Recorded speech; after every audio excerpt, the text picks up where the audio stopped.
Thanks for joining us at Irish Illustrated Overtime. It is number 21 Notre Dame hosting number 10 USC. I'm Tim O'Malley, joined by Tim Priester of Irish Illustrated and Tom Loy of Irish Illustrated and 24/7 Sports. And we stole Tom from his other duties today, heading over to campus because it is recruiting weekend number 2. Ohio State and USC were the big recruiting weekends this year, Tom.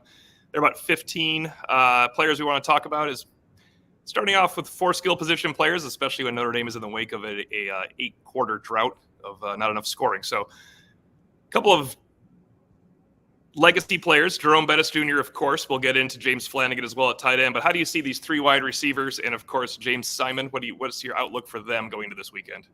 Yeah, the James Simon addition to the list was kind of surprising. Obviously, they have 2 running backs committed already in 25. So at this point, I mean, I kind of love what they're doing because James Simon is a different animal, different dude. And, if that guy shows interest, you very much reciprocate that interest and welcome him to campus and, let everything, kind of fall into place. So it was I know Notre Dame fans were pretty fired up about having him on campus. So I think that this is an opportunity where Notre Dame can really kind of take things up a notch with that recruitment. He's already been impressed, and I know the family's impressed with Notre Dame. So getting him on campus here for a multi-day trip is a big deal. So I like that just from that perspective to at least get in the race. And then obviously Jerome Bettis, you guys know how I feel about that one. But this one was more of like had the early crystal ball pick in, Notre Dame offered obviously a legacy. His dad was, pretty decent here, you could say. So, but the cool thing about Jerome Jr. is that he's just gotten better and better every time we've seen him, and he's having a really good season and he's filling out. We see him physically on the sidelines and he looks the part. So got to like what he's doing there. And Dalen McCutcheon was another guy, another 4-star receiver coming back to campus. So he's already been here a couple times, taking a multi-day trip as well. And, before, and now getting him back for a game day visit's a big deal. So again, Notre Dame is just really like Chancey Stuckey's just laying the groundwork. I think they're in a pretty good spot for some 25s moving forward. And that's really, getting that early commitment from Deuce Knight and getting your top of the board quarterback to follow CJ Carr. I mean, that's why a lot of these guys where I feel confident that Notre Dame's going to eventually land some studs in the 25 class at receiver because you guys, because they landed a guy like Deuce Knight and really cement that signal caller moving forward. So, and then obviously Kobe Howard coming into town, really nice player, good speed, a guy that you want in your program. Phenomenal kid. Like he's just one of those kids that's always hitting your DMs on Twitter or sending you text messages, the happy birthday type of stuff. Kobe Howard is an awesome kid. So again, it's really about setting the stage and really kind of cementing themselves as players moving forward. Tom, how would you evaluate Jerome Bettis Jr.'s game? And you said that you've seen improvements that he's made here during this season. How would you evaluate his game, and where is he making those improvements? Oh, I just think he's become much more of a technician. He's really fine-tuning his route running. You can tell that he works really hard at his craft. I don't necessarily know if he works with anybody outside of just his high school coaching staff, but you can tell that he's putting in the work, which you want to see, because sometimes you can get these legacy kids that maybe we're probably at the worst, you're going to end up at Notre Dame. They offered early, it could be a head coach take. Marcus Freeman makes a move. And let's be honest. I mean, if Jerome Bettis wants his kid at Notre Dame, it's all going to work out. But this kid, he works like he has no scholarship offers, which I love to see it. He's very relentless when it comes to that. But in terms of just the improvement that I've seen, his speed has improved. He's got great hands, but I really love the route running, man. He's very polished, kind of reminds me of Jaden Greathouse in the sense of a kid that looks like he's ahead of the curve for a lot of kids. I know we talked about how raw Braylon James is, or how maybe Cam Williams may drop a couple balls. Like, I don't see that with Jerome Bettis Jr. So I really like the trajectory, and I think he's in store for a big offseason and an even bigger senior season. And Tom and Tim, I want to ask you both this. I'm jumping off script here, but with 4 guys now because of Jordan Faison scholarship, and he was going to become a scholarship player anyway. 4 guys in 2023, at least 3 in 2024. You're thinking at least 3 in 2025. Would that make sense, Tom? Absolutely. And I think with Bettis, I think there's a possibility with how good they are in position with some other guys. I could see it being a 4-man class. I know that the preference is always 3, but with attrition, you never know what's going to happen. I mean, genuinely, if Bettis is in the class, it wouldn't shock me if that number hits 4. I want to start with Tim. I'm sorry, Tim. I was going to start with you on this one because we're going to have a legacy guy to talk about too here as well with James Flanigan. You covered his father, of course, tight end, and then Lincoln Cure. What is What do you see as a need for tight end going forward? Obviously, the recruiting machine continues there. Mitchell Evans is a guy we did not expect to be talking about 3 years in, with being elevated over all the guys he's playing with and actually playing after him, Michael Mayer. But what do you think they need here in the tight end class? Yeah, first of all, I'd just like to say that the trio coming in next year with Gilbert and Williams and Saldati, who is a very, very, I think, an underrated player. I know he may have moved up in the rankings, but I think he's an underrated player. As it relates to tight end, as we have found out this year, as well as wide receivers, you can't have too many because Notre Dame uses a lot of them and they get banged up in the process. But James Flanigan is a guy that was not on, Tom, you can attest to this, was not on Notre Dame's radar early on in the process. They eventually got around to following up on him. I know that he has an interest in Michigan, or at least he did it at one point. My question would be, just where you see him ending up, and I know he's a legacy, but also the evolution of his game, because Notre Dame, it's really incredible. I mean, I know, nobody's saying that Mitchell Evans is Michael Mayer, but damn, he's doing a pretty good impression of him here the last 3 weeks. Yeah, Flanigan's really good, and I like him a lot more than I think most did for a while, and his ranking absolutely reflects the proper list of where I'm at with him. I love where he's at. He's a top 5 tight end in the class. But let's be honest, they had the early commitment from Nate Roberts, and not that they were going to be completely done at the position in 25, but when you get a guy like that, you're going to kind of let things slow down. And I think that the whole process has played out pretty well for Notre Dame, but also for Flanigan, because he was in no rush. He wanted to really give a strong look at a couple schools like Penn State, Michigan, and Notre Dame. So I kind of like how things are playing out. I put the early crystal ball in for Notre Dame. I think the day before the day of, I knew Nate Roberts was decommitting. So I was kind of just waiting for that moment where I'm told Notre Dame's going to really go all in, push for him. Notre Dame loves him. Jared Parker would love to see Flanigan line up at Notre Dame, and they were gonna land him, or at least push for him, regardless of Nate Roberts. So I think it was just gonna take their time with it. But I like Notre Dame's chances here. I think he's still slightly underrated. I think he's a really good player, but I like the early top 5 ranking. So Notre Dame's in a good spot. But like I said, he'll be one of 2 tight ends. If they can land him, he'll be one of 2 tight ends in Notre Dame's class. His dad was such an unsung hero on the early 90s teams, a quality player. Lasted in the NFL. Tim, you may know how long he lasted in the NFL. He hung around for quite some time. A versatile player, and I see his son having some of that versatility as well. He's longer than his dad was, if I remember that correctly. And good player. I mean, would be a really nice addition to this class. Yeah, the thing about his dad, if you remember, he came in as a linebacker. He versed for the linebackers, and he grew into the defensive line. He could have played that position, but he kind of outgrew it, or they wanted him to outgrow it a little bit, I think, and it worked out really well for his career. Finishing up with the offense here, I'm going to borrow from Mike McGlinchey, Tom, because he tells us that all the offensive linemen show up as tackles. He said we're all tackles, then they figure out what they're going to do with us. Owen Strebig, it would seem that maybe he could stay at tackle at his size going forward. And Notre Dame is in need of tackles more than anything else, I think, in this cycle and in 2025 and 2024 and going forward. Yeah, I mean, no question about it. And I like Notre Dame's chances here. I think he's flirting with a couple other schools, Wisconsin for sure, and Michigan, and really USC. So with him coming in this weekend, some people think Notre Dame and USC are his top 2. I could see it. I don't necessarily see him going that far from home. So I don't think people should be sleeping on Wisconsin. But yeah, Owen Strebig is a big time talent, a lot of upside. He's not a guy that I think you want, playing as a true freshman right away. If you can land him at Notre Dame, and good thing for Notre Dame, they don't see that being a need. And honestly, most of the schools on his list aren't going to pencil him as a starter week 1, as a freshman. So really good player. I know that Joe Rudolph has been recruiting him a very long time.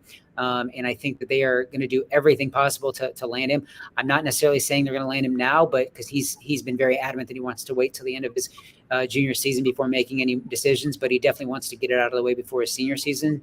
Either way, he's a guy that I've kicked around, kind of crystal balling to Notre Dame, and who knows, that could happen sooner rather than later. Tim, do we need to make sure no one ever says they're going to start as a freshman at offensive line anymore, and just say, other than Joe Alt, no one should start as a freshman at Notre Dame? And you can bring up whatever example otherwise. Yeah, let's, realistically, it takes 2, oftentimes 3 years before they're ready to contribute, and there's nothing wrong with that. There's a build-up process. But yeah, Joe Alt and Blake Fisher have kind of spoiled things a little bit for the guys that are following in their footsteps. Tom, before we get to the quintet of corners, there's 3 other linemen or linebacker and 2 linemen on campus. What are your outlook here for that trio, and where would they help immediately? Do you see them staying at that position? Yeah, I mean, there's a lot of versatility when you're looking at guys like Damian Shanklin, Dom Hulock, who could kind of be an edge guy, linebacker, and who knows how big he's going to get. And then Brett Clatterbaugh, having him come back. I know he was on campus this offseason for, I think it was a spring practice, and he loved everything about Notre Dame. So getting him back for a game day visit's a big deal. So I think that at this point, Shanklin's an in-state kid, Hulock's local. I think these are 3 guys that you could absolutely look 12 months ahead of time and think like if they end up at Notre Dame, it's not going to surprise anybody. So at this point, it's just kind of continuing to move the needle, impress them, show them what a game day visit's like, and really kind of just start separating yourself, but not necessarily throwing anybody on commit watch. But I like where things are trending at this point. It's interesting because I used to love the idea of a quick guy growing into a strong side defensive end, but Notre Dame has been doing so well at strong side defensive end over the last few years that it does feel like at some point the Viper, the drop, the shark, whatever you want to call it, it feels like at some point there has to be a targeted recruitment of that position as well, because let's be frank, since Isaiah Foskey, it's we're going to move this linebacker to that position and see how it goes. So I think going forward, that's going to be interesting to see who they can target for specifically that position, assuming the defense will always stay in need of a Viper type, right, Tim? Yeah, well, definitely. And you'd certainly like to see during the recruiting process, it would be nice. It seems like it's always, well, he's more strong side in. Yeah.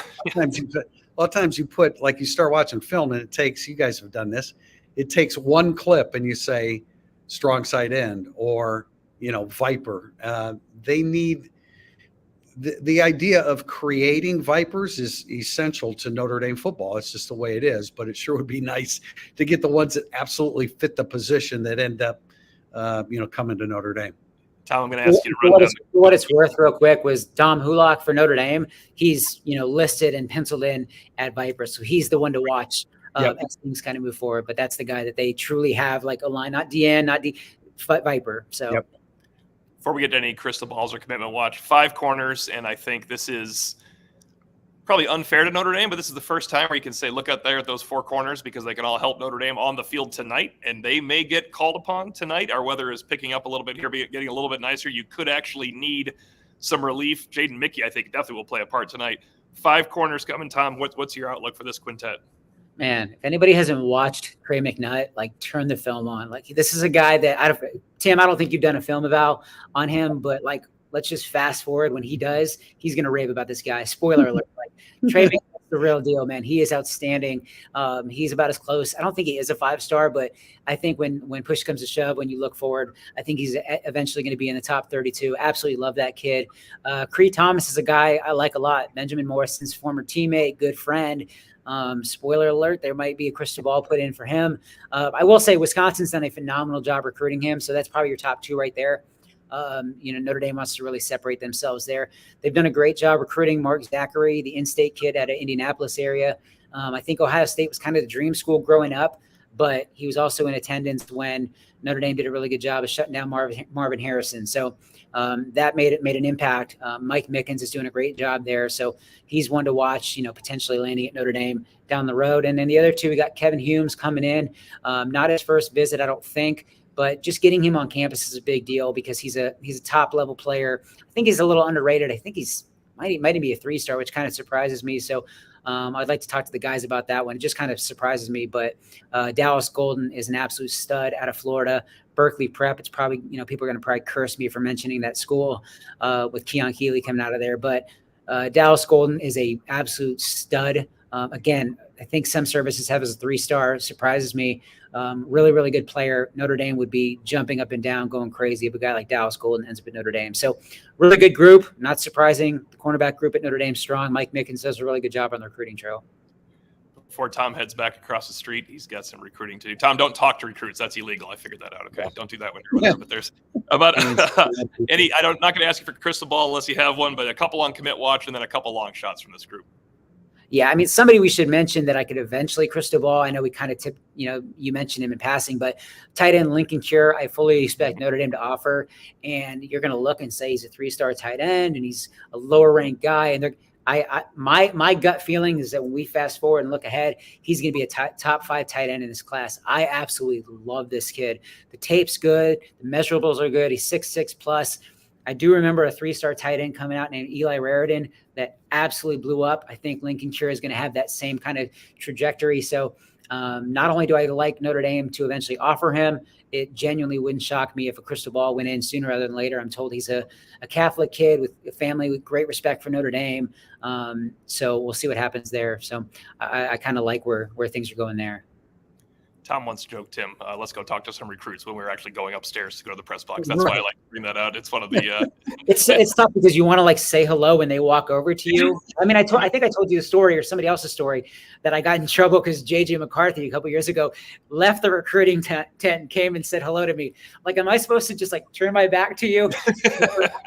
like don't look at me. Don't look at me. It's just funny. But other crystal ball potential, Cree Thomas at cornerback, obviously talked about him. He's the guy that I've been kind of kicking around for a long time. I want to just let this weekend play out. And who knows, maybe he pulls the trigger and I don't get a chance to put it in. But he's probably the closest. Mark Zachary's another one that I like Notre Dame to land, but I need to get over that hump with a little bit of juice on the recruiting side of things. We'll see how the Goog feels coming out of this visit. But those are probably the two that I'm closest about crystal balling. But I'm telling you, man, I would love to be able to put a crystal ball in for James Simon, the running back. He's a terrific team. Tom's got work to do over there. Tim Priester and I are going to stay right here. We're going to talk a little bit about Notre Dame and USC. Tom, thanks for joining us very much. Yeah, I'm going to go try and see if I can get a picture of somebody who might show up on campus today. I'll talk to you guys later. Thanks, man. Nice. The player that shall not be named is how we're going to go from there. So switching to game day, Tim, it's interesting. Of all the conversations I've had this week, you mentioned the lead going out of the balloon, I think, for Notre Dame with that loss to Louisville. It certainly hurt the fan base's perspective, right or wrong. They look at the offense as a lost cause. It's not a lost cause, but it's certainly has been in a downward spiral for the last 8 quarters. Audric Estime's run and Sam Hartman's drive against Duke is really what salvaged it. They can salvage a lot more, though, with a win over USC here. They are still ranked 21st in the country. USC is 10th. I mentioned it today. It would be Notre Dame number 6 or 7 and USC number 10, which would be a bigger deal right now. But this is huge going into the bye week. Well, it is because, look, we joke about this all the time about amnesia every 7 days or, a complete change in judgment every 7 days. But the reality is, and I know Notre Dame fans are disappointed that Notre Dame is not in the playoff race anymore this year. Next year, they still would be with the 12-team playoff. But the reality is that, number one, Notre Dame's favored tonight, and there's a reason for that. And number two, if Notre Dame wins this game, which I think that they have an excellent chance of doing, I picked a loss. But frankly, I was on my weekly radio show in Fort Wayne, Indiana on Thursday, and I picked a win. And then by the time I got to the prediction on Friday, I just felt like I had to go with the Caleb Williams influence. But I also believe that Notre Dame is very prepared, much better prepared to deal with him this year than last year, even though their receiving core is very good. And if Notre Dame wins this football game, I expect the offense to revive here against a USC team that's a very poor tackling team.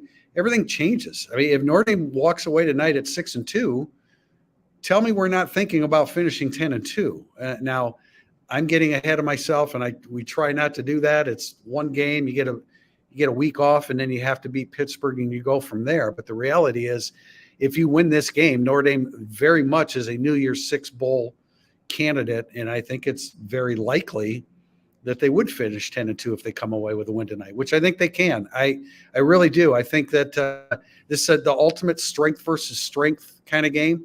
Also, some significant strength versus weakness kind of game that we'll get into a little bit more as we go along here. Let's rotate back to Caleb Williams because we're going to get to the offensive line, strength versus strength, everything else. But last year, it was more than Caleb Williams that they didn't tackle. Caleb Williams forced about 5 missed tackles. Officially, it was probably closer to 57, it seemed like, when you were watching the game last year. Caleb Williams in the backfield. Yeah, like about 3 or 4 on each play. 4 on each play. It was exactly 4 on each play, and they just averaged it.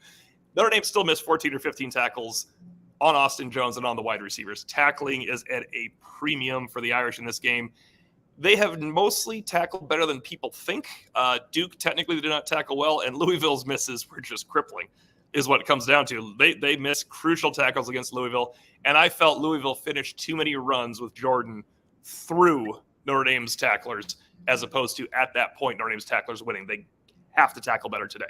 I think that as you look throughout college football, year by year, it becomes more difficult to tackle. Number one, because there isn't as much contact in practice settings for obvious reasons. And then secondly, just trying to corral some of these offensive skill position players. And you mentioned Austin Jones, who had 154 yards out of 204 rushing yards for USC. I think Marshawn Lloyd is better than that. I think we both agree that this is it's a pretty special running back that USC has at the front end of a talented running back core. But he's a smaller version of Audric Estime. He's faster than Audric Estime. I think he's a really special running back. If Notre Dame doesn't tackle well, and if, apparently USC came at Notre Dame last year with a little bit of a change of blocking scheme against Notre Dame, and Notre Dame never really caught up to that, they're in trouble. We can talk about Caleb Williams and receivers, and we know they're all great. If Marshawn Lloyd runs and has a consistent game where he's snapping off 7, 8, 10, 12 yards, then I think Notre Dame loses his football game. And if you're a Notre Dame fan that hasn't watched Marshawn Lloyd, he was at South Carolina last year, but was in the portal when Notre Dame played South Carolina, 7.9 yards per carry, 31 missed tackles forced, according to Pro Football Focus. The reason I bring that up, whether those are all official or not, it would be good for third in the country. Audric Estime is number 1 in the country with 38. This, of course, includes every game. Notre Dame has played one more game. He would still be a little bit ahead of him in terms of average. But that's a tough guy to tackle, and that's something that Notre Dame is going to have to do today. You're right. He's the best back they have faced. It used to be Jawar Jordan, who exceeded Trevion Henderson as the best back Notre Dame has faced in both of our opinions, I think. No, I agree, and Lloyd is interesting in that. I mean, he can run you over, not probably not to the extent that Estime can, right? Because he's 15, 20 pounds less than Estime, but he is quick, and he's quicker than Audric Estime. Not that it's not a head-to-head competition, obviously, but he's a good football player. I don't want to overvalue him, but I just think that it's extremely important, and I know you do too. It's extremely important that they keep Marshawn Lloyd in check. And I guess you could say Austin Jones too. I mean, if they bottle up Lloyd and Jones has the kind of game that he had, Jones won't have as many opportunities. He only has 25 carries in 6 games, whereas Lloyd is averaging 11 carries per game. I want to jump ahead just a little bit, Tim. USC has some problems too in terms of tackling. You highlighted this in your preview. You mentioned 49 missed tackles in the last 3 games for the Trojans defense. That's why I brought up Audric Estime as the nation's leader in that regard. It's why I think Jeremiah Love can make some plays today. USC is going to struggle to tackle Notre Dame too. There's no doubt about it. And, I think the weather's going to clear. I think what we're seeing is that it's probably not going to be raining during the game, but clearly the carpet will be saturated. And I think that makes it much more difficult for a poor tackling team like USC to be consistent tackling the football, against Notre Dame. So, everybody has tackling issues today, but USC's are worse. And Notre Dame receivers need to do a better job of receptions per target. I know that you accentuated that in one of the pregame shows that you did today. Notre Dame needs to make sure that USC stays a poor tackling team, and it's not just Estime. It has to be Notre Dame's wideouts. Evans will probably make them miss some tackles, but you'd love to see Tobias Merriweather or Jaden Thomas make their secondary pay for what really is a very sloppy tackling effort many times from USC. And I think I'm glad you brought up it's not only Estime. In fact, it might be more not Estime. It might be the receiving pass efficiency defense. They've allowed 15 passing touchdowns. Those aren't all dropping in the end zone. Those are catches and runs as well. Yep. They're actually a little better against the run. 4.19 yards per carry allowed. I know it's not bad. If they play better than their norm against the run, Notre Dame will be challenged there. So I think it's a great point that Notre Dame's wide receivers have to make, first you have to catch the ball, of course, get open and catch the ball, but you have to make the guy miss once in a while. It has not been a strength other than Mitchell Evans. Merriweather's yards after catch, he probably had 60 after catching the ball untouched against Central Michigan. So some of those are weird stats to look at, but they certainly need to make some people miss once in a while. But Tim, all of this is moot. Notre Dame's offensive line plays like they did the last 2 weeks. It doesn't matter how well Notre Dame tackles because they just won't be able to keep up if they never have the ball. Well, that's very true. And I think we've talked about this during the week. The biggest concern, I think, is Bear Alexander against their defensive tackle that transferred from Georgia. I was on a Georgia radio show the other night, and they were saying, I didn't really know Alexander's background, but they thought he was going to start at Georgia this year. And then all of a sudden he moves on. He moves on to USC. So maybe not all of a sudden, but there could have been a reason why you moved on. Well, yeah, well, that's true. No, we talked about that. We talked about that too. That Georgia was outbid apparently for Bear Alexander by USC, but he's really a concern because the greatest concern with Notre Dame's offensive line right now is the interior offensive line, and we keep talking about this rotation of offensive linemen. The bottom line is that we expect Spindler and Coogan to start tonight if Coogan, of course, is healthy enough, and they're going to have to hold up against Bear Alexander, and then you have a couple defensive ends for them that have really given them Muhammad and Bird have given them a really good pass rush, but they're really, really poor when it comes to edge contain, and Notre Dame needs to make them pay for that as well. Yeah, and this is jumping ahead a little bit, but I like Bird as a situational pass rusher in the NFL. That's why he has 25 pressures and 6 sacks now. Muhammad has 6 sacks. The two of them with a dozen sacks means something. You could not be disciplined when it's 3rd and 9. So Notre Dame has to stay out of 3rd and 9. It's a little bit of feast or famine, of course, for USC's defense. They have athletes that can play. They have athletes that can rise up and play well against Notre Dame. But Notre Dame can make them pay if they make those ends play disciplined football. Yeah. Yeah, I mean, no doubt about it, Tim. They can, and I think Notre Dame.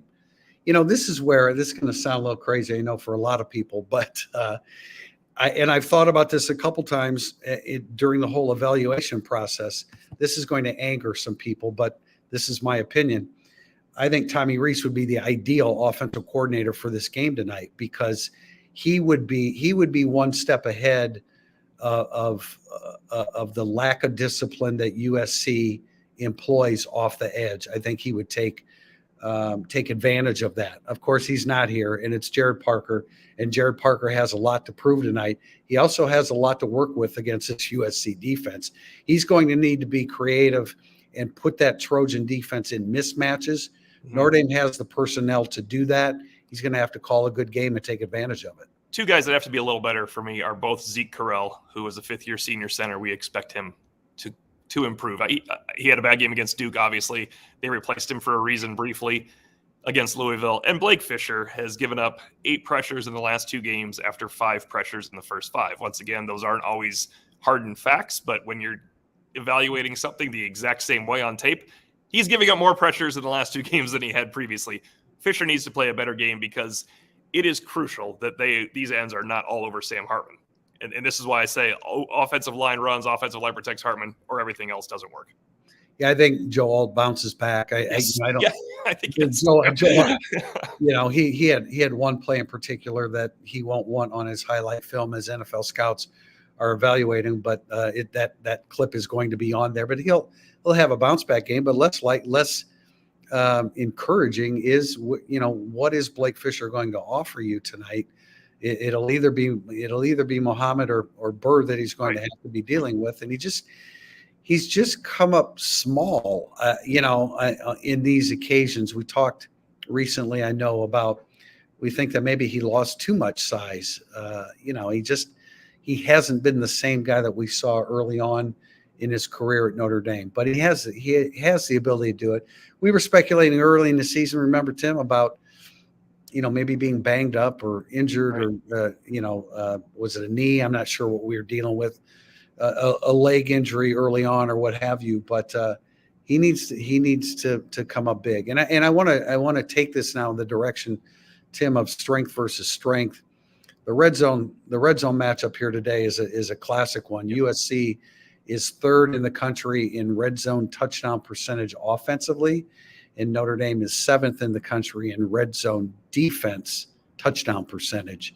Just a tremendous strength versus strength matchup in this game. Well, I'm glad you say touchdown percentage because that's what matters in the red zone. USC. Yeah, that was something that was all something. the field goals you want. It's fine. Yeah, Charlie Weiss was the first one that said that, and that made complete sense. That it's not scoring. It's usually a bad thing when you have to kick a field goal in the red zone. So we don't count those. We go by touchdown percentage. I thought that was insightful, something we learned a few years back when Charlie was still here, and that's essentially.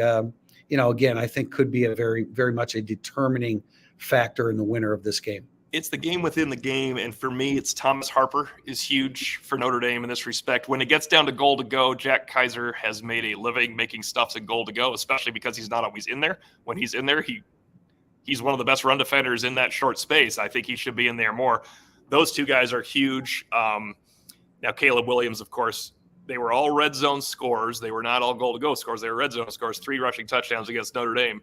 Somebody has to watch Caleb Williams down there. That's part of the reason is they stress you so much, and then he can just go. Yeah. Tim, do you know who leads the Notre Dame defense in solo tackles? Kaiser?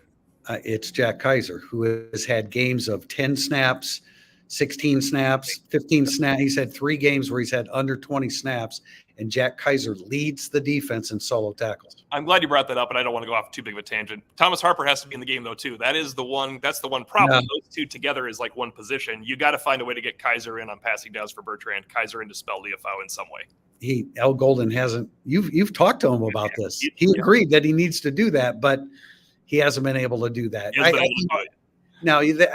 understand. You don't want it. A guy is smart and is productive, and everything that he's meant to this defense that J.D. Bertrand has. I understand the reluctance to take him off the field, but there should be just as much reluctance to take Jack Kaiser off the field because he did it. He did it last year. I mean, he had limited snaps last year, and he was incredibly productive per snap. One more strength versus strength that you outlined it in your preview is Notre Dame is top 10 in 5 different pass defense categories. I don't even need to run down USC's myriad strengths in the passing game, but let's just use 64 touchdowns and 6 interceptions during Caleb Williams' time at USC. Maybe cause a couple fumbles, right? And otherwise survive because you're probably not picking your way to a turnover victory against USC here. But the Irish finally, Harper, Morrison, Hart, this is their game. And, of course, Watts is going to have to help out in that way as well. It is 64 touchdown passes, 6 interceptions in the last 20 USC games. And, you can't go into this game expecting – you can't expect 2. You can barely expect 1. You can hope for 1. You hope for 1. He has 1 this year. He only has 1 this year. He has 22 touchdown passes this year. Yes, and that's why I'm not sure that you can really measure your success against unless you get a couple picks or a pick. Right. But I don't think you can measure your success. You can tip picks. That's you can't measure success here based upon turnovers of Williams. What you have to do is, and we've gone over and over. Where Williams is the most dangerous is when he's approaching the line of scrimmage, he's moving forward, he's approaching the line of scrimmage, and he has the full run pass options available to him. Where he's really unfair, it's really unfair when he play action fakes and then comes down the line of scrimmage and he has the run pass option. It's so hard to find clips where he makes a poor decision. He either knows when to get to throw it or to look like he's going to throw it and hold on and run. So that's why staying in passing lanes, we talked about how important it was against Brennan Armstrong, and Brennan Armstrong's a pauper compared to this guy. This guy is just, we're talking about the first pick in the draft. So just every time you see him running forward, dropping back in the pocket, running forward, and then having enough space to make a run pass decision, hold on to your hats because it's a bad place for a defense to be. Out of contact sports commentating as Brennan Armstrong joins the chat while we're talking about Caleb Williams here, right, Tim? Because I know that's not what you meant, but let me give you the only reason they're in the same sentence is that they played against Notre Dame in the same year. There's 3 things before we move on to Notre Dame's offense I want to get here. For fans watching, Caleb Williams, pressured with no blitz, is only a 52% passer. Now, 6 touchdowns and 1 pick is still the end result of that. Pressured with the blitz, Caleb Williams is a 76% passer with 10 touchdowns and no interceptions. Caleb Williams not pressured. Caleb Williams not pressured is enjoy your ride home, Irish fans. Go ahead and leave right now because he is 77%, 16 touchdowns and no interceptions when he's not pressured. You have to pressure him, but you have to do it judiciously with the blitz because he's going to beat you. He knows where the hot reads are. And also remember, those receivers make you miss. If you've committed too many to the blitz, you make one guy miss. There's fewer guys there. Well, we know that there have been a couple of occasions where you felt good about Notre Dame's straight four-man pass rush. Which games would you accentuate? Well, I thought they did a decent job versus Ohio State. I thought they did a pretty good job against NC State. But NC State, once again, we're not talking a quarterback that's going to bother you like Caleb Williams. If they give him that much time, hey, it's Brennan Armstrong again. That's a touchdown pass for Caleb Williams, though. And against Duke early in the game, as the game progressed, they just won that up front. Now Duke was without a starting left tackle as well, but you're right. Duke was another one that did a very good job. You know, the ability to pressure Notre Dame's defensive line, to pressure Caleb Williams with USC's offensive line. What is your confidence level there? It's low, but Javonte Jean-Baptiste against Ohio State and Howard Cross against Duke and most teams, then my confidence level is high. If you could tell me you're going to see that type of get after it effort from JJB, and it will come from Howard Cross, but I mean, they know that. Howard Cross will see the occasional double team now because he was such a dominant force. And Riley Mills has to continue to ascend.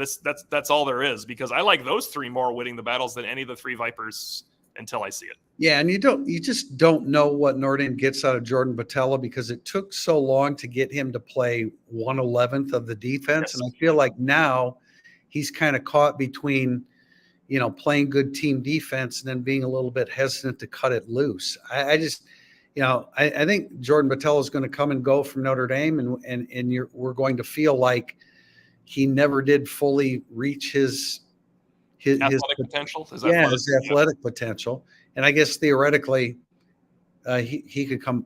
He could come back because of COVID. Yeah, right. Okay, I'm just trying to do the math there. He can come back next year, which they really could use. But I don't think, you know, if he leaves after this year, I think we're going to look back and say, damn, we never quite saw exactly what Jordan Botelho could do, because I don't think that he's quite figured out that balance between getting after it with the pass rush and still playing good team pass rush defense.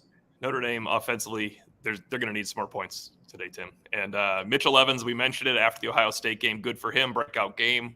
Maybe Mitchell Evans should not lead Notre Dame in yards from scrimmage. Well, he did it again, and then he did it again.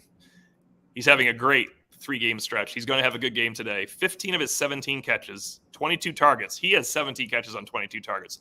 15 were first downs or a touchdown. Amazing. It's been fantastic. How about a little help? Well, I agree, and they need it. I don't know that it's essential that Evans is not the leading receiver yardage wise, but you just need those other wideouts. Not by a lot. How's to that? To narrow the gap and to not. You know, we remember how frequently, especially last 2 years, where it's like, okay, you know, they're going to force feed the football to Michael Mayer. He was that good. Well, that's where Evans is right now. Yes. And that's okay too, but Jaden Thomas has been hampered by injury. I don't know where Greathouse is. I don't think we're confident that Greathouse is Thomas more so than Greathouse, I think, is how the yes, I would agree health wise. Yeah. You know, you need Jaden Thomas to have a game like you did, I guess, against USC last year, score a touchdown, do something just to divert some of the attention away from Evans. If Evans is, you know, if they have to target Evans 8, 9 times tonight, then those other guys aren't getting open, and that's a problem. You're right. There has to be a balance with the whiteout core in terms of yardage distribution and target distribution. You make a good point, though, because if Flores catches 3 balls for first downs and Thomas gets 2 for first downs and Tyree gets a 60-yard play again and Holden Stays gets a first down and somebody else gets a touchdown, you have augmented Evans in the running game.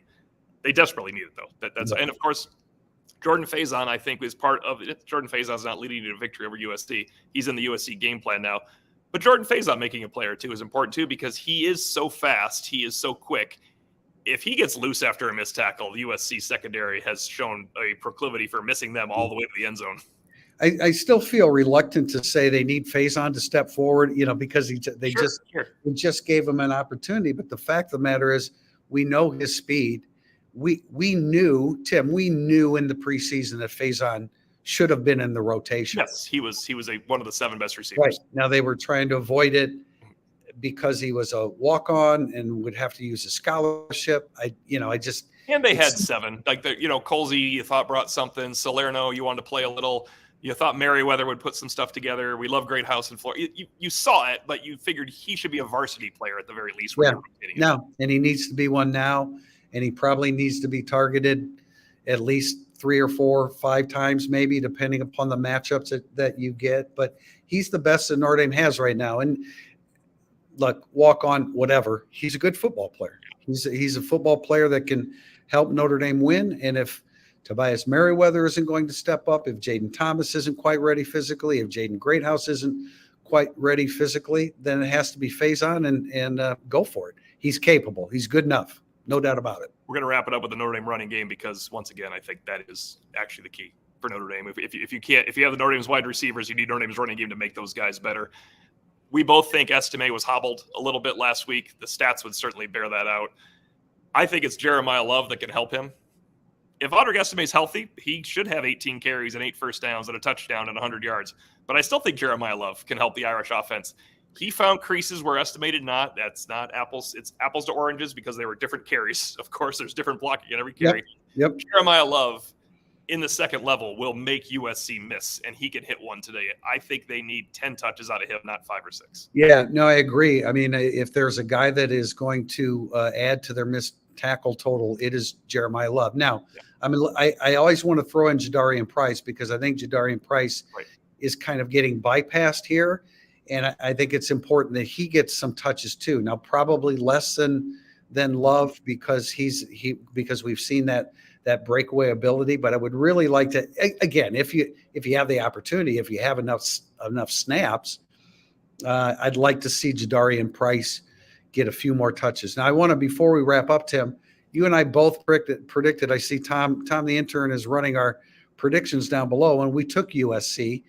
I am completely conflicted on this pick. And so I thought, and I don't normally look at it this way. I try to make myself come to a conclusion, and I really didn't. And so I thought, you know what, I'm just going to pick USC because I can't come to a conclusion. Would you change your pick right now if you could?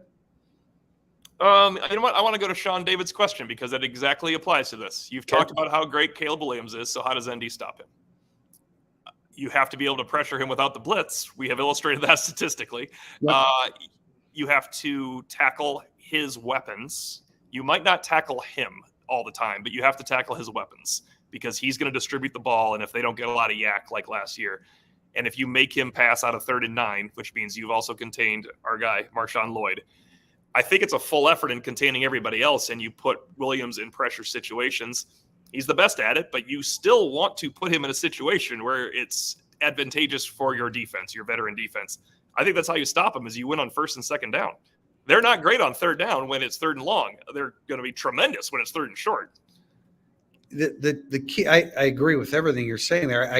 The key is, like, can you contain him in the passing game, which Notre Dame contained him in the passing game last year, but can you do that and contain him in the running game at the same time?